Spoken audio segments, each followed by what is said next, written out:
relationship through eye contact, gentle touch, a voice that answers their cries.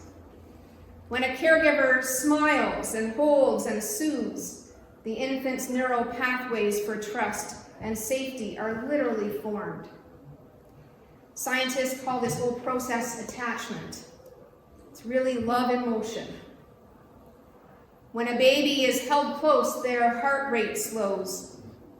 Their body releases oxytocin, the same chemical that bonds mother and child, friends and lovers. And that hormone helps wire the brain for empathy, for calm, and for joy. In other words, we are created to connect. Even as adults, that wiring remains. Our bodies still crave the reassurance of presence and belonging. In 2023, the U.S. Surgeon General had an advisory group that investigated loneliness and called social disconnection a public health crisis, as dangerous as smoking 15 cigarettes a day.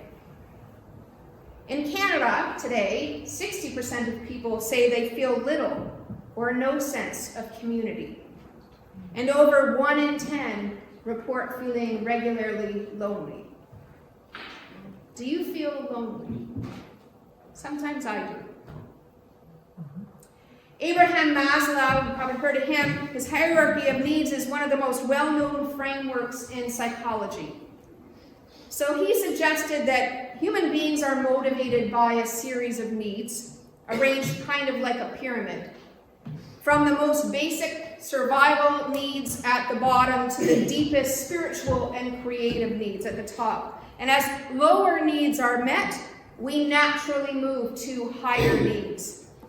So at the bottom are the safety needs like food, water, air, warmth.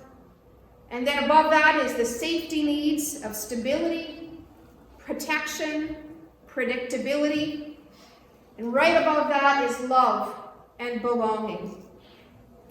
We need to be loved and we need to love. We would need to belong to family and friend groups and community. And Maslow believed that when people lacked belonging, that they're going to be lonely and anxious, even if all their physical needs are met.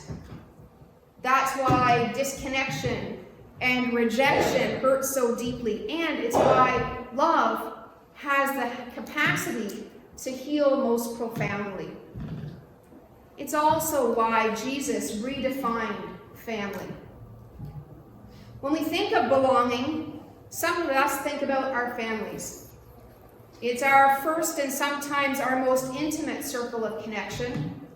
It can also be our strongest source of disconnection.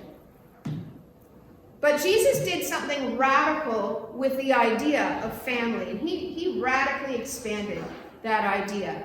So in Mark 31, when he's talking about, mothers and brothers, and he looks around the crowd and says, "Who are my mothers and brothers?" And he says, "Here they all are. Here they all are, my mothers and my brothers. Whoever does the will of God," he says, "is my brother, my sister, my mother." It sounds at first like he might have been rejecting his own family, but it isn't. He's redefining it. He isn't dismissing family, he's widening the circle of family. He's saying that belonging in God's kingdom isn't limited by biology or bloodline or culture or background. The family of God is built on love. And it was an extremely controversial idea in his time. In Jesus' culture, belonging was absolutely everything. It determined your identity, your security, your worth. People belonged to their tribe, their family line, their village. Your name was literally linked to your father's. So you read in the Bible things like, James, son of Zebedee, or Mary of Magdala.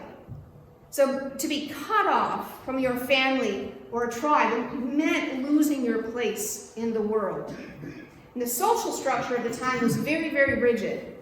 Men were able to, they held power, but they were able to inherit wealth. Women depended on male relatives for for protection and identity. Foreigners were outsiders. We were told at the time to distrust them.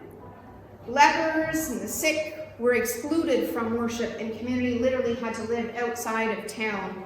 And children had little voice or status. So belonging was very narrow and fragile and often conditional.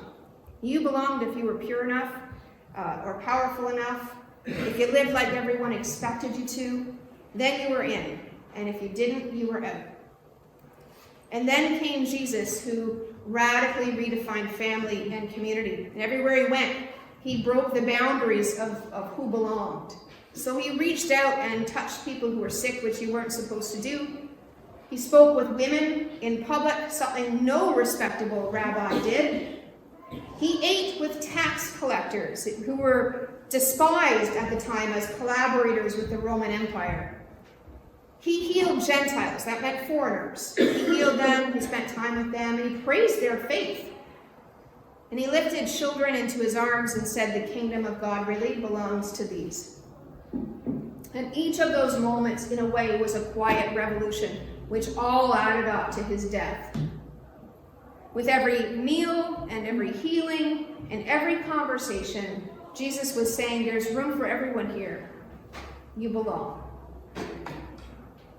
Jesus' idea of family is why I was attracted to the church as a very young person.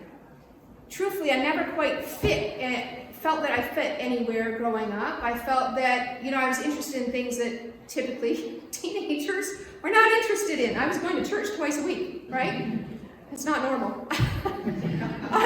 I liked the vision. Why I did that was because I increasingly liked the vision of what the church was trying to be for people. Even if it wasn't perfect as an institution, even if the people in it weren't perfect, I liked the vision and the idea. A place where you could belong no matter what, where you could fit because you weren't forced to be like everybody else. Because everyone around you was looking at your heart the way that God would look at your heart. With mercy and love and looking for the best. Not sideways looks, not sizing you up, just you belong. I love that idea. I loved it then, and I still love it now. Welcome. You belong. Baptism is one of the rituals of belonging that we have in the church. The waters of baptism wash away the narrow ideas of belonging and open us to something broader, braver, and I think more beautiful, and that is belonging without condition to the loving household of God. When we baptize, we're declaring you belong to this family, not because you share our DNA, not because you share all of our opinions or thoughts, but because you are purely welcomed through the grace of God. In a world where so many people feel rootless and alone and estranged, that redefinition of family changes everything. It means that a child who grows up without a strong home has a place to belong. The single person, the widow, the newcomer, the seeker, the sinner, all have a spiritual family here. And it means that love is the true measure of kinship.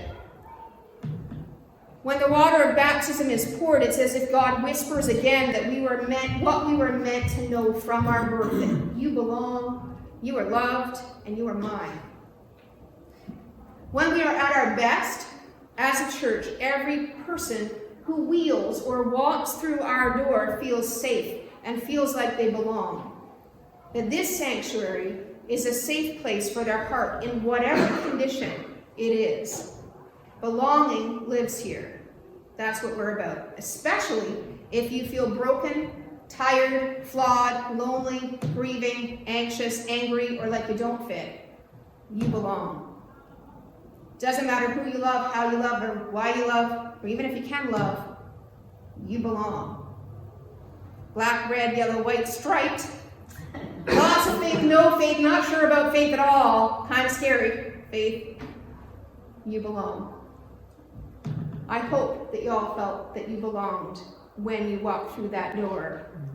when you came into church today, because that is what we strive for, because you truly do. Let's sing together.